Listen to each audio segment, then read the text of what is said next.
Berbicara tentang kopi, apa hal yang pertama kali terlintas di pikiran kita? Apakah rasanya yang pahit, minuman favoritnya anak senja, atau teman ngerokok yang paling mantap?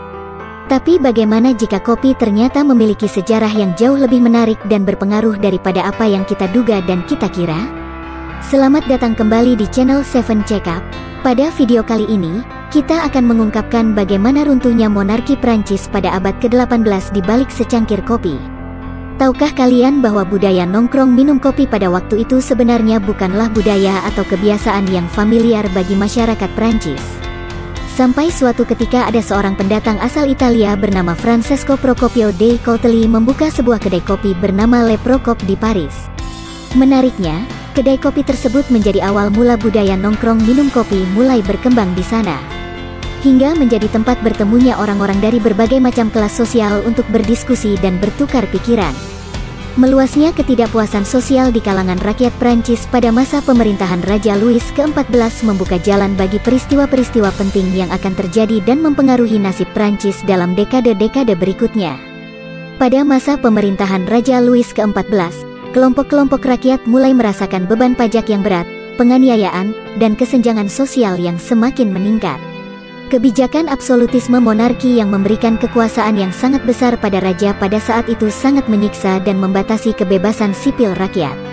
Maka tidak heran para kaum petani, buruh, dan kelas pekerja lainnya sangat membenci raja dan merindukan akan perubahan dan kebebasan.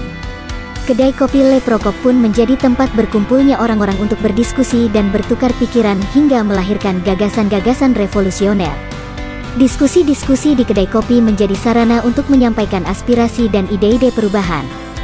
Banyak tokoh-tokoh terkenal yang selalu nongkrong di kedai kopi itu seperti Jean-Paul Marat, seorang jurnalis terkenal yang menggunakan kedai kopi sebagai panggung untuk memperjuangkan kebebasan pers dan keadilan sosial. Tulisan-tulisannya yang terinspirasi dari diskusi di kedai kopi membangkitkan semangat revolusi di kalangan rakyat Prancis. Dan beberapa seniman dan kaum intelektual Paris seperti Rousseau, Diderot, Voltaire juga menjadi pelanggan setia di kedai kopi ini. Pada tahun 1789, peristiwa penting yang dikenal dengan penyerbuan Bastille mencuatkan revolusi Prancis akhirnya terjadi. Penyerbuan ini menjadi simbol perlawanan terhadap kekuasaan monarki yang otoriter.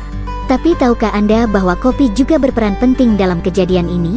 Disinilah peranan kopi sangat besar pengaruhnya. Karena pada saat yang sama, kopi pun akhirnya menjadi semakin terjangkau dan populer di kalangan rakyat Prancis. Pada waktu itu kedai kopi pun mulai banyak bermunculan dan menjadi tempat berkumpulnya orang-orang dengan pemikiran serupa yang ingin melawan ketidakadilan. Diskusi-diskusi di kedai-kedai kopi ini membantu mengkoordinasikan gerakan revolusioner dan membangun solidaritas di antara mereka. Tak lama kemudian, pada tahun 1792, Republik Prancis pun didirikan. Rakyat Prancis telah berkumpul di salah satu kedai kopi untuk merobohkan monarki dan membawa perubahan besar dalam sejarah Prancis. Dan di balik lahirnya Republik Prancis pada waktu itu, terjadi di bawah pimpinan tokoh-tokoh revolusioner yang menginspirasi, seperti Maximilien Robespierre dan Georges Danton. Robespierre dan Danton adalah pemimpin revolusioner yang kuat. Mereka menggunakan kedai-kedai kopi sebagai panggung untuk memperjuangkan ide-ide mereka yang mendukung kebebasan, persamaan, dan keadilan. Dalam perjalanannya, kopi tidak hanya sekadar minuman yang populer di kalangan masyarakat Prancis pada waktu itu, tetapi juga menjadi simbol solidaritas dan semangat revolusi di Prancis.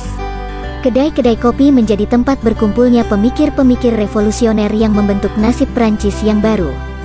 Jadi, sekarang kita memahami betapa kopi memiliki peran yang luar biasa dalam runtuhnya monarki Prancis. Dari kedai kopi yang sederhana, melahirkan banyak tokoh-tokoh yang berpengaruh dan gerakan revolusioner yang mengubah sejarah. Sekian untuk video kali ini, terima kasih telah menonton dan sampai jumpa di video kami selanjutnya.